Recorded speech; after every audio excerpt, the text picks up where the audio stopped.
You know when you reach that age where everyone and their mother won't shut up about their credit scores, yet it seems like no one really understands what's so special about those 3 random numbers?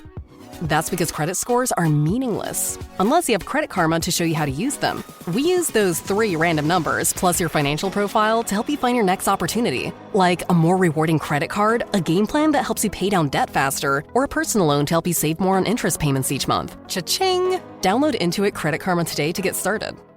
And I think there's this idea that men are the providers. If they work a lot of hours, we have to accept that. And we have to get clarity around what it is we want. And then we have to lean into the discomfort of having that hard conversation. But instead, we kind of sit back and think it is what it is. Welcome to the No Guilt Mom podcast. I'm your host, Joanne Crone, joined here by the lovely and eye acrobatic Brow Tucker. Brow Tucker. Brow Tucker. Hello, everybody. How are you? I'm trying to do, I can only lift one eyebrow. It's only my right one. I was trying to lift my left one. I can't do one at a time, so I do synchronized brow dancing. It's a hard thing to do. Not scared. Anything Sorry, that guys. makes it fun is all I'm talking about. It's just so much so serious, like the Joker why would say. Serious Why all so the time? serious. It's my Need dog something voice. fun. Aw, my dog is laying on my sofa. Every time you say dog, like my ADHD brain is insane. It is insane right now. And I think it's because of the tiredness, or I don't know. I don't know if you ever do this, but this morning in the kitchen, there was a pile of my mail that I received yesterday on the kitchen counter because me and my son were traveling. And then I was trying to make my drink of athletic greens, AG1. And so what would happen is that I put my bottle on the counter, I opened up my packet of AG1, and then I'm like, oh, I need water in this. And so I turn around, I fill the water, I put it down, and then I'm like, oh, wait, I want to open those packages. So I'm not done making the AG1. And I go and I start opening the package, and I open a scissors, and I'm like, oh, wow, this book, I already read it already. Oh, no, let me text my friend April and see who also likes thrillers, and let me read text this book. Meanwhile, I'm like, AG1, I totally forgot about you. Can you say textbook ADD?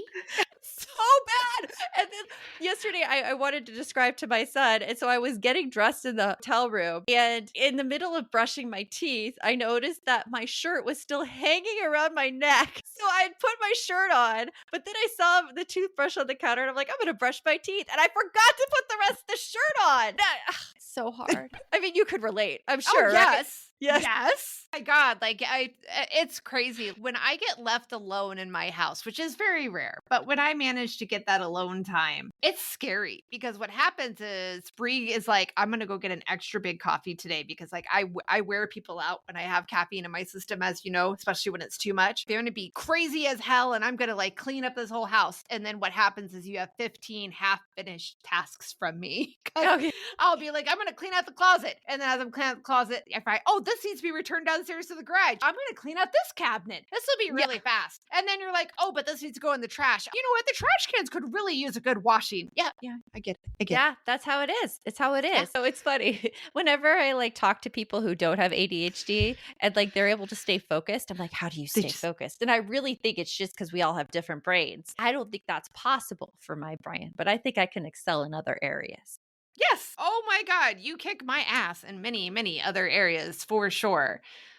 But yeah. But we both have the ADHD brain. It's not about me kicking your ass in other areas. We both have that brain. No, we do. You have these talents as well.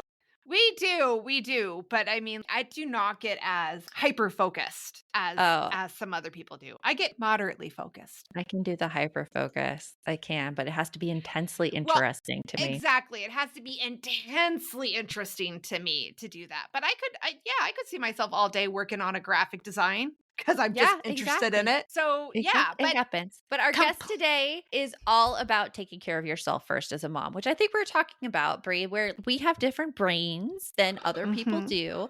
And so you need to make sure that you put yourself first. And she has a 5-step process that she goes through with us on this podcast episode. So we want to introduce you to Kathy Sullivan. She's a board certified coach, founder, and owner of Talent Principles, an executive coaching and organizational development consultancy. She's the author of the book Moms Eat First, and she's the mom of 2 kids, ages 19 and 10. She helps people gain clarity about what is important and establish a path to create the change they want for themselves. So we hope you enjoy our interview with Kathy. You want mom life to be easier. That's our goal too. Our mission is to raise more self-sufficient and independent kids, and we're going to have fun doing it. We're going to help you delegate and step back. Each episode will tackle strategies for positive discipline, making our kids more responsible and making our lives better in the process. Welcome to the No Guilt Mom Podcast.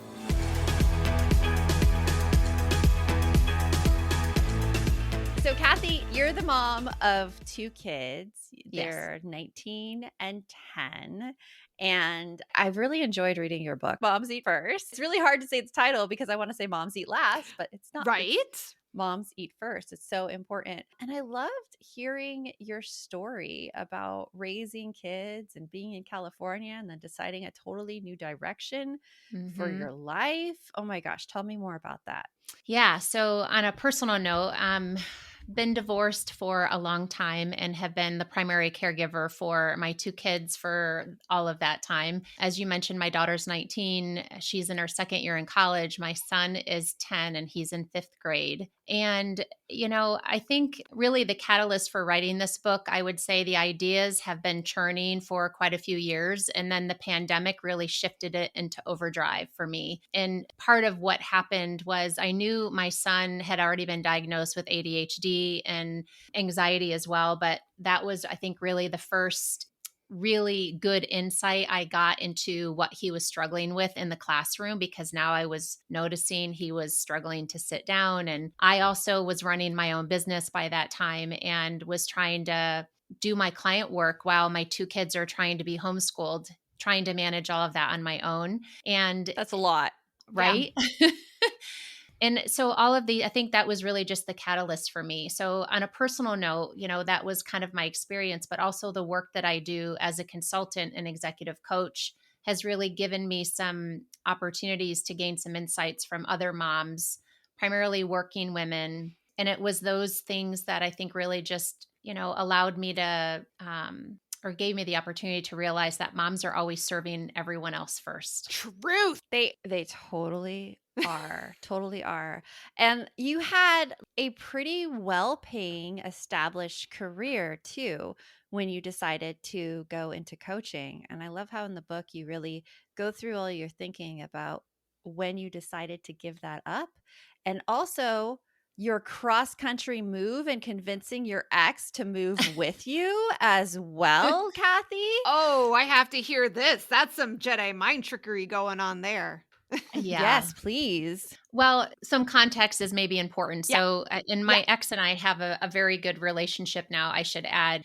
You know, as I think many women, I don't want to say everyone experiences, and I will say for me, I think part of it was just how you're raised, what you dream about when you get married. And, you know, what I realized is that kind of everything was defaulting to he's the primary breadwinner, he makes more money, therefore I should stay at home. And you know, we had already divorced by this time when I got pregnant with my son. In the midst of all of that, my mom had been diagnosed with cancer. So she was back east. That is really the primary reason I decided to move, right, from California to Ohio. And you know, by then it was evident to me, and I knew it was going to be evident to him, that I had made a lot of sacrifices, you know, to support him and our family. And having that conversation was, in short, what I'll say, easier than I anticipated. But in part, it's in hindsight, I also realized that I knew what he stood for, right? So I knew the values side of things. He was going to understand where I was coming from. But I also knew it was going to be a difficult negotiation because I was really taking his daughter away. And he didn't immediately follow. It was about a year later that he decided to move to Ohio as well. And that was really important, you know, for our daughter. My son has a different dad. So yeah, it was quite a complex situation. But in the end, I feel, you know, very fortunate to have been able to do that. Yeah, it's amazing when you talk about it because you, like so many women, give up a lot to support your husband's career. And I mean, I fell into that mindset too. I gave up my career because I was a teacher. I loved being a teacher, but I could not see being a teacher and paying for $1,000 a month daycare, which is what it is over out here in Phoenix, and doing everything basically by my own because my husband's Yeah. job requires him to be there in the office from like 8 a.m. to 8 p.m. So you see like those work hours for guys and you feel like you have no choice in the matter because they can't support you can't support the family on a teacher salary. Mhm. And two, like it just looks like it makes financial sense. But I also love what you said, like you made the move and you did what was right for you. And then he eventually followed because I feel like so many moms don't do that.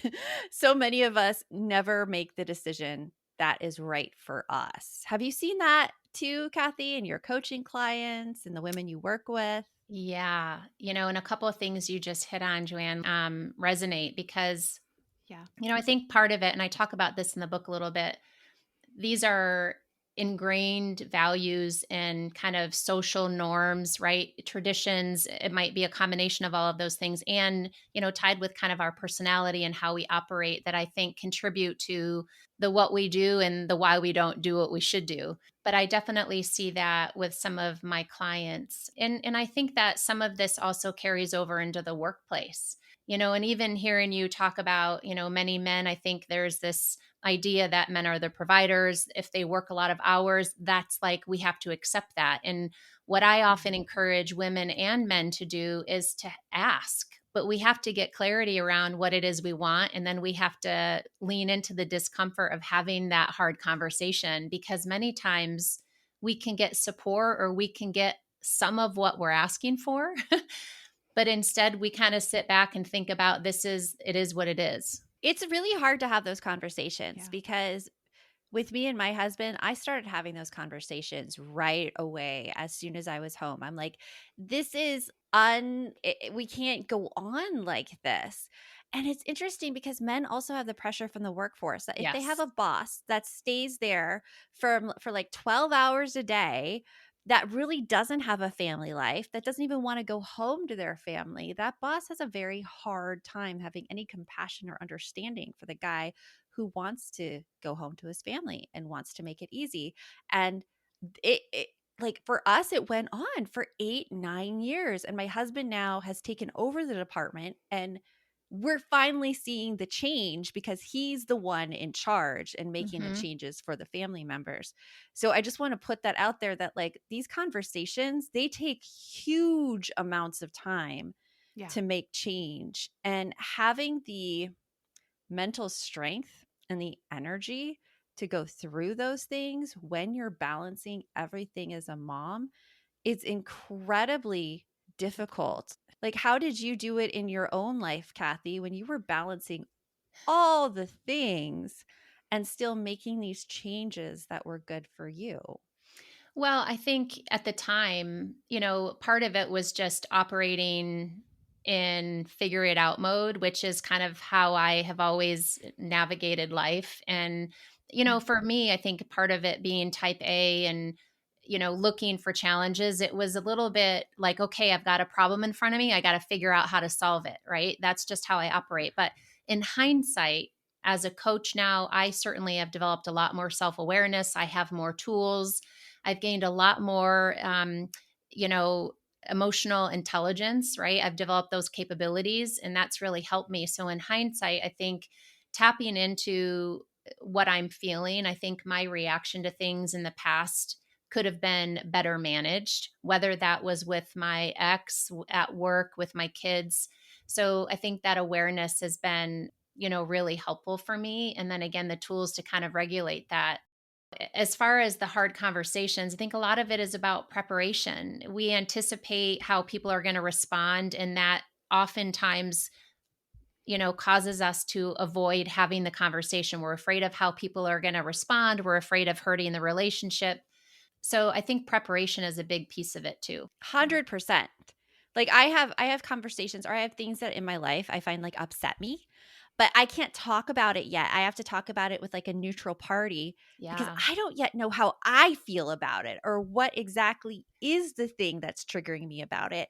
And many times I find it's nothing the other person is doing whatsoever. It's all like me and like my systems of being. It's crazy like that. Now, you have 5 principles that moms can use as a framework to prioritize themselves. And I want to get into those right after this break.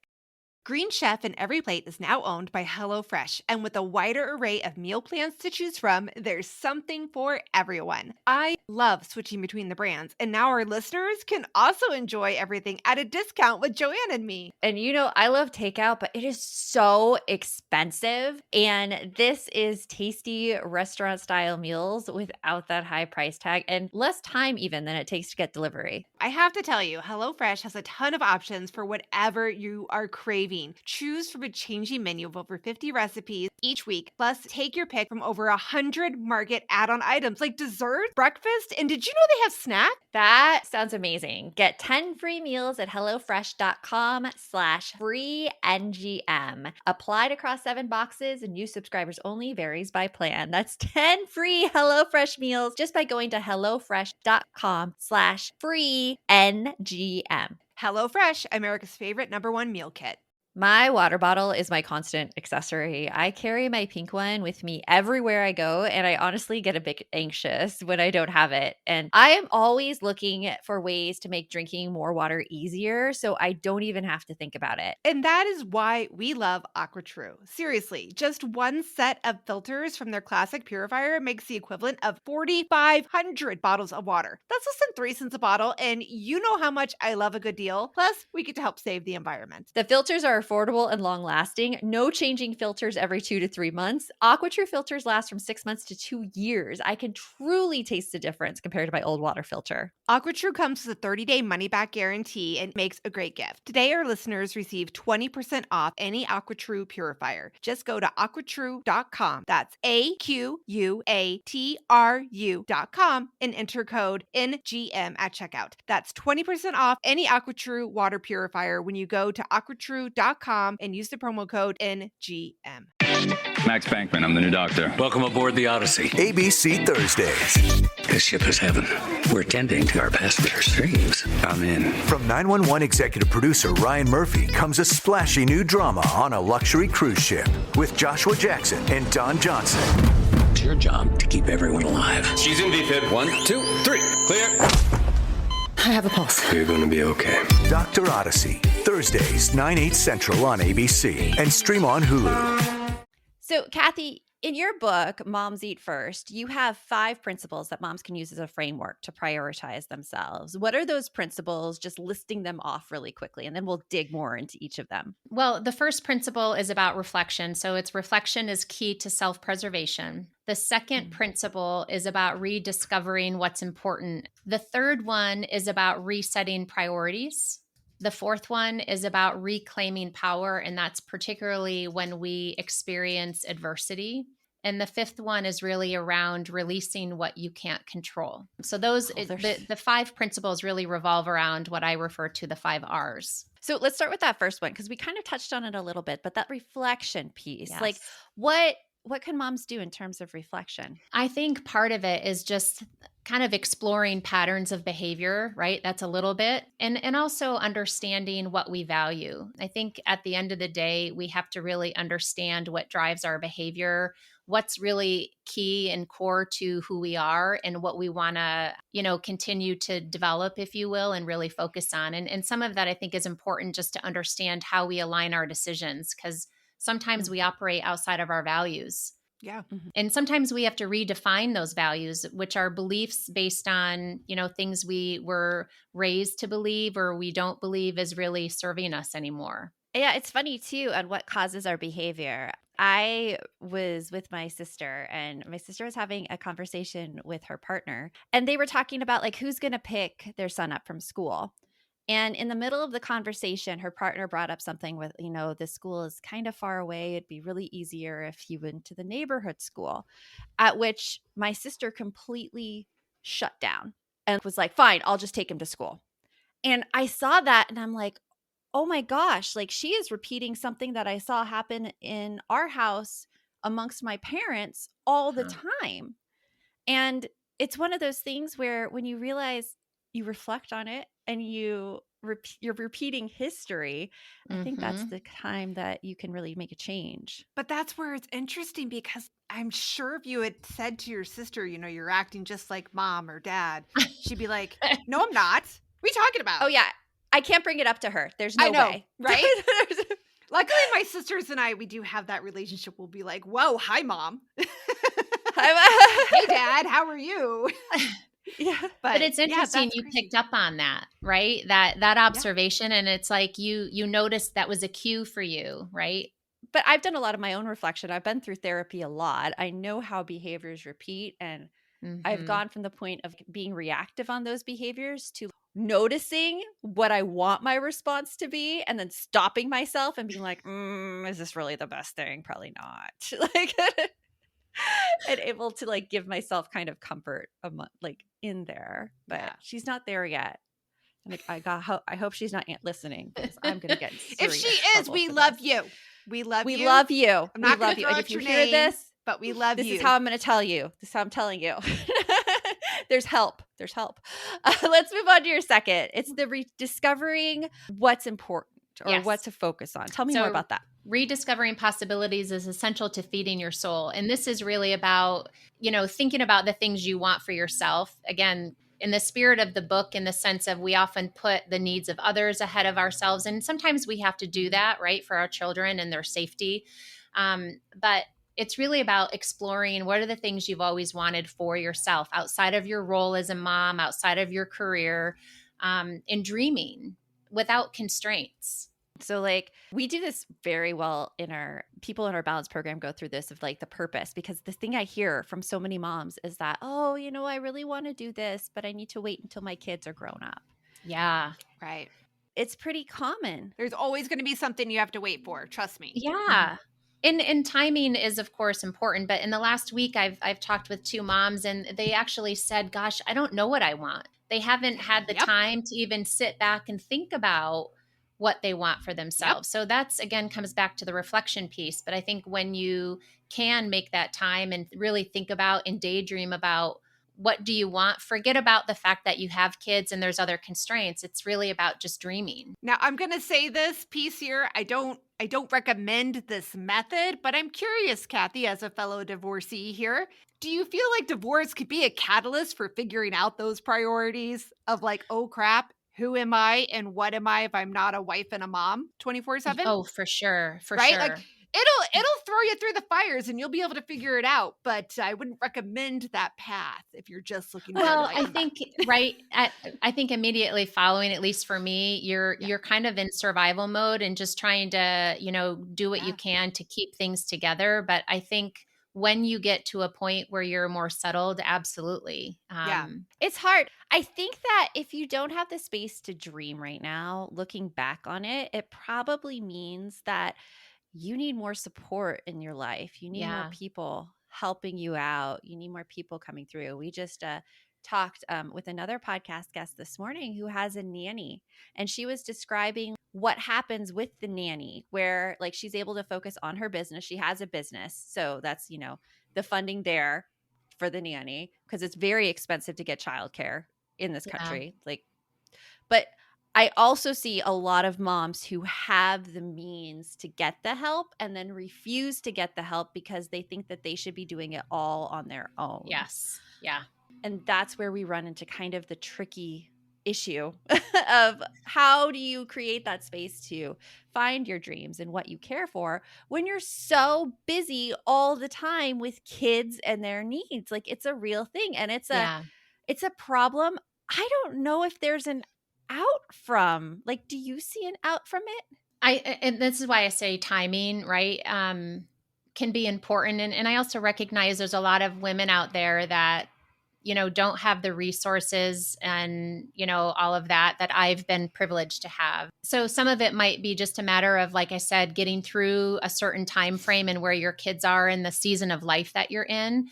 But it is important because I think when we are constantly serving people around us, that is what can contribute to overwhelm, right? Stress, depression, substance abuse, the list goes on. So yeah, really important. And like that feeling of anger and you just want to scream Yes. when you're serving others. Like I had the moment this morning where I asked my son to start boiling water on the stove because he really likes poached eggs. And I'm like, I'm going to go do my ab workout. If you could just boil water on the stove. And he called down. He's like, Mom, I spilled water. And I'm like, okay, well, I'm doing my workout. I'll be right up. I come. It is like a lake in my kitchen, like a lake in my kitchen. And he is playing video games because he gets very easily overwhelmed. He has tantrums. Like he's trying skills to work through it. He was calm. You know, he did something to make him calm. Lake in my kitchen. And I'm here trying to clean up the lake with the towel, trying to make breakfast for him because he was just, in the hospital. We need to make sure that he has a proper diet. I wanted to freaking scream. Like I was so mad at everyone and everyone around me because who was taking care of me in that moment? Yeah. Nobody. Nobody was there. Oh, that story, that resonates with me. I got to the point, and I don't do this consistently, but I call him back in now and I'm like, there's the towel, you're cleaning that up. Yeah. And that's the accountability piece, right? Yeah. That I feel like I have taken on too much of that I shouldn't have. Yeah. Yeah. It's interesting though, because when you have a kid who is on like neurodiverse, you are constantly weighing okay, is this really the right time to do the accountability piece? Because if I have the accountability piece right now, he is going to throw a massive tantrum that I am then going to feel responsible for and have to control those emotions for. And so it's like this constant weighing of things. Like being a mom is so damn hard. You're thinking through everything. Yeah. I feel like our brains look like that scene from The Matrix. I think it was like the last one or whatever, where he goes into the master guy's room and there's a bazillion TVs with all the possible reactions. I feel like that is a mom's brain 24/7. Yeah. We are like assessing every situation and every possible outcome and trying to find the best option for everybody. But just like Joanne and Kathy, like you two said, most of the time when we pick that outcome, our needs are chucked out the window. We're just like, okay, what saves the numbers? What saves the most amount of people? Because they're worth more than me. And I know that we don't believe it, but at the same time, there's a piece of us that does believe it. It does. And I think that really goes in well to the third piece in your framework, discovering those priorities, which we are going to dig into right after this. Meaningless stuff. Why do we gift so much meaningless stuff? Tired of generic gifts and hollow trends? Shutterfly allows you to create meaningful photo gifts for your family and friends. Whether it's a cozy fleece blanket for grandma, a stunning canvas print for mom, or a mug to make dad smile. Enjoy 40% off with code MAKE40 at Shutterfly.com and make something meaningful this year. See site for more details. This episode is brought to you by Opill, the first over-the-counter daily birth control pill available in the U.S. Opill is FDA approved, full prescription strength and estrogen-free. Plus, there's no prescription needed. Finally, the days of needing a prescription for birth control are over. Opill is available online and at most major retailers. Take control of your health and reproductive journey with Opill. Birth control in your control. Use code BIRTHCONTROL for 25% off your first month of Opill at Opill.com. Lynn, this time of year, parenting can be such a flusterclux. You've come to the right place. I'm Lynn Lyons, and I've been treating anxious families for over 30 years. I'm Lynn's sister-in-law and co-host Robin Hudson. Join us for Flusterclux, a podcast for parents who worry. Wait, that's everybody. Yeah, these last few years have felt like one long anxiety attack for so many. Why do you think parents are always surprised that a podcast about anxiety relates to them, even if no one in their house has an anxiety disorder? Well, worry is human. Everyone does it. And anxiety shows up when we face uncertainty. All the parenting tips you've taught me have been essential. I love to break it down into skills we need to manage worry in our families. We've covered so many topics: depression, burnout, meltdowns, perfectionism. Don't forget scary mothers-in-law. Right, but of course that's not my mother-in-law. Because that's my mother. And a listener. As a psychotherapist, I like to teach parents and kids how to respond to everyday moments in healthy ways. Managing anxiety really can be taught. It really can. And I'll even tell you what to say. We talk about serious stuff, but without being too serious. Anxiety wants everything serious. Anxiety doesn't stand a chance when we're laughing, even about the tough stuff. So when we have all these things being thrown at us, Kathy, like, how do we make priorities? Oh gosh. So I think, and first let me say, I think sometimes, well, it's important to recognize that our priorities are often commingled with other people's priorities, right? Be it your spouse, your children, your work. But again, in the spirit of this book and what I'm trying to help create for women, which is really agency, it is about looking at, based on what's important to you and the change that you want for yourself, what are the top 3 things that you need to do to achieve that? So it's dwindling down all of the things that you maybe feel you have to do to get there, but it's really focusing on a couple of things and moving in that direction. And having that agency. That's so interesting. There was a recent interview with current Vice President Kamala Harris where she discussed a story with her mother. And she came to her mother and was like, you know what? There was a fight. Someone threatened me or someone did something to me at school and this happened. And her mom looked at her and was like, what did you do? And it was all along those lines of not making her at fault for it, but really showing her that, you know, this was a situation that you didn't have a loss of control in. There are certain things that you could have controlled in this, and giving her back that agency that you're talking about right here. I feel like so many women give that up, their agency and their sense of control. It's funny. I just came from a school this morning with the teachers, the principal, to talk about my son's plan. And I asked that he be in the room for that primary reason, to ensure that he has a voice and can communicate what he needs to develop those capabilities. And yeah, I think for whatever reason, there's probably a lot of things that contribute to, you know, people not sharing what their needs are. I think it's really important to identify what those priorities are and make them known. Please tell me they had him there, that they were like, yeah, sure. Yes. Yeah. Okay, I mean, they were very supportive of that. Yeah. I mean, if you think about it, our whole job, teachers, parents, is to help raise children, to cultivate them, to be able to be happy, well-functioning members of society. And that does include, I don't know, being able to articulate and say things for yourself instead of having mom and dad do it all. Like, I have 2 teenagers and it cracks me up the amount of work it takes just to get those guys to make a phone call. Oh, yes. That's hard. Right? Experience that too. It's so funny with like the whole like making teenagers accountable for things. Bree and I are both going to a concert tonight with our teens, and I am taking one of my daughter and her friends, and I just got a text message from one of her friends' parents thinking that like her daughter's friend took care of the restaurant reservation because we're going out to dinner before. They did it. They took care of the restaurant reservation. They're like, oh, my wife's made it for 5. Is that enough time? And I'm like, ooh, she didn't do it. Like, I would have made my daughter do this one. She delegated it, it sounds like. She delegated it. She delegated it to mom. What do you suggest women do with their power? How can they? Your 4th principle. So principle 4 is amid adversity, you can reclaim power through choice. So this was important, I felt, because many times when we're trying to create change for ourselves, when we experience obstacles or things that scare us, we minimize things, we lower our expectations, or we give up, right? So what I really want to instill here is for people to think about when you are uncomfortable, that's usually an opportunity to really lean into that a little bit and practice what you're trying to change.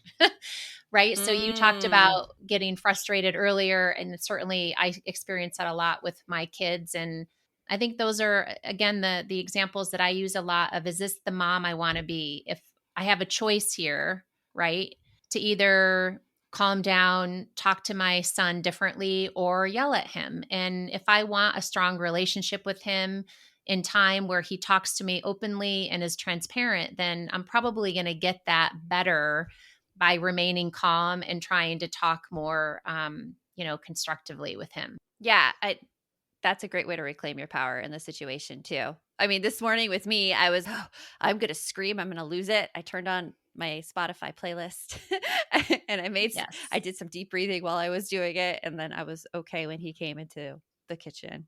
But you're totally right. Like, there are choices in every situation, and you can reclaim the power in the situation based on how you react and Yeah. what And I you think control. also, it might also be, if you're trying to, adapt roles with your partner or someone at work, like we get into the moment of getting resistance from the person we're trying to influence or have change with. And that's sometimes when we give up, when it's our opportunity to stand our ground, right? Especially if you have the type of personality that's a people pleaser. Like we have to know who we are and what our tendencies are.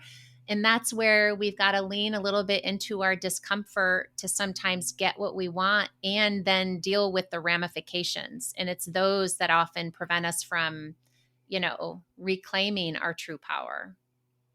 Oh, yeah. I know exactly what you're talking about because I am a people pleaser to the core. I think that's in the DNA of like most females. Some people have a 1%, other people have a 99.9%, it just kind of depends. Yeah. Because I mean, honestly, in that situation where somebody like tells me something back, and it just happened this morning, actually. My son didn't want to bike to school. And so he was telling me all these things because he's mountain biking and he uses the same bike. And he's like, oh, yeah, well, my friends on mountain biking were telling me that it's not good to leave your bike out because it'll rust and it'll like my helmet will get destroyed, whatever. And I'm here thinking, oh my gosh, there's resistance. I'll just drive him. And I'm like, no. First of all, rust doesn't really exist in Arizona. It doesn't. You need rain and water for that. It doesn't happen. Not during a school day. It sure doesn't. Not during a school day. But it's interesting you say that because that was my first instinct. I was like, I'll just give up, and it's too much. But yeah, which I think goes perfectly into your fifth one. These are so logically oriented, Kathy. It's like you thought this out beforehand and really had to work that. Your fifth one? Releasing. So the last one is peace prevails when you release what you can't control. Now, this is, obvious. We have to think about what is within our span of control. But admittedly, I know for many years, I was trying to control things that weren't mine to control. And that includes, right? Bree's like, yes. People's responses, like you have to realize you can't control. Now, you can maybe change your approach to, minimize or lessen their response or reaction to things. But that's part of it. But I also think that we have to recognize, the beliefs, they're letting go of things. I think it serves many, many different, or I guess addresses a variety of things. And so one of it is like what we physically can and can't control, but it's also part of our mindset and the false beliefs that we have that we also need to let go of. And the example I think I share in the book is, kind of letting go of the belief that I must touch everything. So this again comes back to control. Yeah. That I must touch everything. It is a hard thing to deal with because, yeah. Well, I was going to say, like, and okay, for people watching, they saw my reaction. I'm pretty sure everybody heard my reaction. I feel like that's a huge struggle too for being in a 2-household family. Yes. Where we try to, I call it environmental engineering. I try to create an environment that will produce the best results with the least amount of problems that I possibly can. And letting go of the fact that there is nothing I can do because my co-parent and I do not have a very fantastic relationship. There is nothing I can do to control what happens or what choices that person makes that directly impact me and my children. It's hard. It's hard to release what you can't control. Yeah. But on those rare occasions I can, peace is like overwhelming. It's so nice. In the bigger picture, right? So a lot of, in the work that I do as a consultant and a coach, I'm often working with organizations, setting priorities. And when you think about it in the bigger scheme of things, we have to ask ourselves, how important is this really? Whatever it is I'm trying to control, and does it align with my bigger goal? And that can be really hard, no doubt. It can be. And releasing the things that you don't feel like you need to, because in your book, you talk about this good mom syndrome that you have to be like all the things and do it, like spend quality time with crafts, being an involved parent, all those things that when someone actually agrees to take on something, like last night, my husband agreed to Halloween decorate with my daughter. I almost felt like I was not fulfilling my roles as a mom. And that's a really, really hard thing to work through mindset wise to know that, like, hey, some of these problems that I'm causing with my overwhelm, I feel like I'm putting on myself based on thought patterns, like you said.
So, Kathy, you have a really important organization that you are participating in and helping share the proceeds from your book about. Will you tell us a little bit about Moms First? Yes. So, the book, as you said, a portion of the proceeds I want to provide to an organization called Moms First. It's a nonprofit, and they are really focused on more structural changes to help women thrive in communities and in workplaces. And there's three primary things that they're focused on, which is paid family leave, affordable childcare, and equity and pay for moms. Yes. So I wanted to share that. Yeah. Thank you for mentioning that. Oh, that is so, so important these days, for sure, especially with everything going on with our political climate and the elections coming up. Like, definitely check out Moms First. Before we wrap up, can you tell us what's coming up for you right now here in October that you're excited about? I've got a little bit of travel coming up. I think some of the way in which I'm taking care of myself is learning and development. So I've got a trip to New York coming up on my own, and just, I think, more self-development. I think that's awesome. I think all of us having that growth, it sometimes can be uncomfortable in the moment, but it feels fantastic once you're through Yes. it. Well, Kathy, it has been so wonderful talking with you and you listening. I hope that these principles can help guide you in a life of prioritizing yourself, and definitely go pick up Kathy's book. Thanks for your time, Bree and Joanne. I love talking with Kathy because she has such easy to follow concrete steps, which actually kind of mirror what we do in our balance communities. I was going to say, like, in talking to her with her 5 principles: reflection, rediscovering, priorities, power, releasing what you can't control. Yeah, I was like, this sounds very familiar. I think I like her advice. Yeah, it's interesting because it is the way to get out of putting yourself last all the time. You really have to have insight into first the behaviors that you have that are actually harming what you want in life. I think about this a lot because I'm actually going to go back into therapy. Like next week, I have an appointment because I'm seeing I have some behaviors of mine that are preventing me from moving forward. I have some imposter syndrome going on, so much to the fact that I feel like I'm going to get arrested and incarcerated, and people are going to find me out anytime that I am not qualified to do this, even though I've been coaching women for 10 years and writing about this topic and wrote 2 books that help families, have been a Imposter teacher, have syndrome my is master's real, degree girl. in Woo! education, like everything. And when you have all those thoughts and you have those beliefs, they come out in your actions. And that is something that we can control. We can control our actions. Can't always control our thoughts. They pop in anytime they want. But you can start controlling what you do with those thoughts. And truth. Sometimes what I do is a lot of self-sabotaging. And what I didn't understand self-sabotaging before, but I'm reading this new book that I'm reading called Imposter Syndrome. And we can put a link in the comments because I don't remember the title right now. But like I will avoid the things that I don't think I will immediately excel at. I will push them away so hard and avoid doing them, or I will not give myself enough time to complete them, therefore sabotaging my performance on them. things like huge projects or things like ideas I have, and I don't give myself enough time to actually implement the ideas because I have to do it right away. Because if I give myself the time, then what if I wasted that time? And then what if I fail? And I'm like, oh, this is a big pile of crap I need to deal with. So therapy it is. It does make coaching difficult when you're dealing with a serious dose of imposter syndrome. I certainly would say that for sure. I coach really well other people, but it's not my own life that I'm like, yeah, like you see it. And I think I see this, especially when I'm coaching other people, is I'm like, am I actually able to say, I'm able to do to myself what I can see so clearly in their path? And I'm like, I'm not. And I think everyone needs a coach. Even coaches need a coach. They need a coach. Oh, yeah. So, they say that too about therapy. Like everybody could benefit from therapy, and therapists should check in and have therapy sessions every so often to just make sure they're doing okay. So yeah, that's definitely a thing. Yeah. So the reflection is huge. Yeah. So I'm gonna say that I absolutely loved our conversation with Kathy. Absolutely loved her book. So definitely go out and check out her book, Moms Eat First: 5 Principles to Prioritize Yourself and Create the Change You Crave, because it is super helpful. And like we talked about, proceeds go to the nonprofit Moms First. It's a win-win. Until next time, remember, the best mom's a happy mom. Take care of you. We'll talk to you later. Thanks for stopping by.